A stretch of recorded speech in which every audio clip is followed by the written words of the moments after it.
Damas avtomobillarda mahal yurganda mana shu kapotni yaqin ko'rasizmi? Xuddi shunaqa tiqilang ovoz chiqarib bo'ladi. Buni bitta 12 kirish, bitta izolenta bilan to'g'rilsa ham bo'ladi. Bu uy sharoitida ustoga borsalar buni chiroqli qilib to'g'rilab ham beradi. Buni mana shu yerga ozgina izolentadan uramiz. Bismillah deb turib, izolentadan urab turib, agar men yaxshilab ko'rsataymi? Mana ko'rasizmi? Shepku.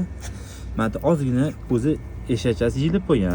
Aslida buni yangi qo'ysalar ham bo'ladi. Bu haligi rasalik sodda qilib tushuntirganda shunaqa qilib qilsalar ham bo'ladi. Buni izolentadan qilamiz, xudo xolasa. Joylar qilib va boshqa joyini ham ko'rsatamiz. Agar sizlar mana joylar yeyilgan bo'lsa, buni boshqa yangisini qo'yasizlar, ishlaring bittada keladi. Va bitta 10 kulishda metroq olib kelasiz ekan. Mashina ozgina reglovka qilib olasizlar.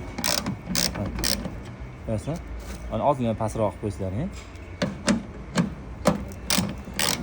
Buni yopib ham bitta tekshirib ko'rasizlar. Agar yopilganda lazim urib qolmaslik kerak. Mana shu yerga umid bor. Yaxshiroq kamerasiz ko'rsating qayerda nima qilyapti mana. Agar mana shu ishlar qilsangiz ham, agar vaqtingiz qolmaydigan bo'lsa, mana zamovini ham ko'rsatib qo'yasiz. Mana zamovini o'zi ham tiqiladi, ovoz chiqarib qo'yadi ekan. Endi bitta yopamiz va sizlar bilan bitta ko'ramiz natijasini.